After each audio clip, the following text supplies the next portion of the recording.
ముందు శబ్దాన్ని అరికట్టు, శబ్ద తరంగాలని ఆపు. అంటే ఏమిటి? వాక్కుతో. అంటే మాటల్ని ఆపు. శబ్ద తరంగాల్ని ముందు ఆపడం నేర్చుకో, అలవాటు చేసుకో. తర్వాత భావ తరంగాల్ని ఆపు. శబ్ద తరంగాలు ఆగితే భావ తరంగాలు ఆపడానికి అవకాశం ఉంటుంది.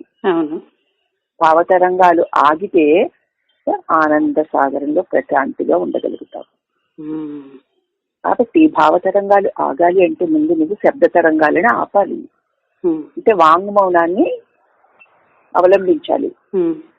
వాంగ్మౌనం అలవాటు అవగా నెమ్మదిగా మనోమౌనం అంటే భావ తరంగాల్ని ఆపడం ప్రయత్నం చేయాలి.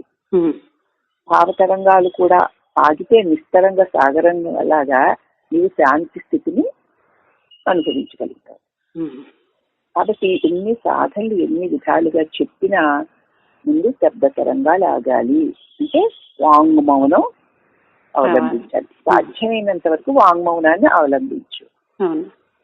నెమ్మదిగా వాంగ్మౌనం అలవాటైన కొద్దీ ఇక లోపల భావతరంగాలు, వాక్తరంగాలు ఆగాయి కదా, తర్వాత భావతరంగాలను ఆపుతుంది. ఆపక్కర్లేదు. మాట్లాడకుండా ఎలాగనా నువ్వు వాక్కును ఆపావో అలాగనే భావాలు వచ్చినప్పుడు భావతరంగాలను ఆపుతుంది. అప్పుడు ఏమవుతుంది? తరంగాలు లేని సాగరం లాగా శాంతి స్వరూపంగా ఆనందమయంగా ఉండగలుగుతారు. సకల సాధనల సారము ఇదే. ముందు వాక్ని మౌనంగా ఉంచు. వాంగ్మౌనము మనోమౌనము అది మహామోక్షము.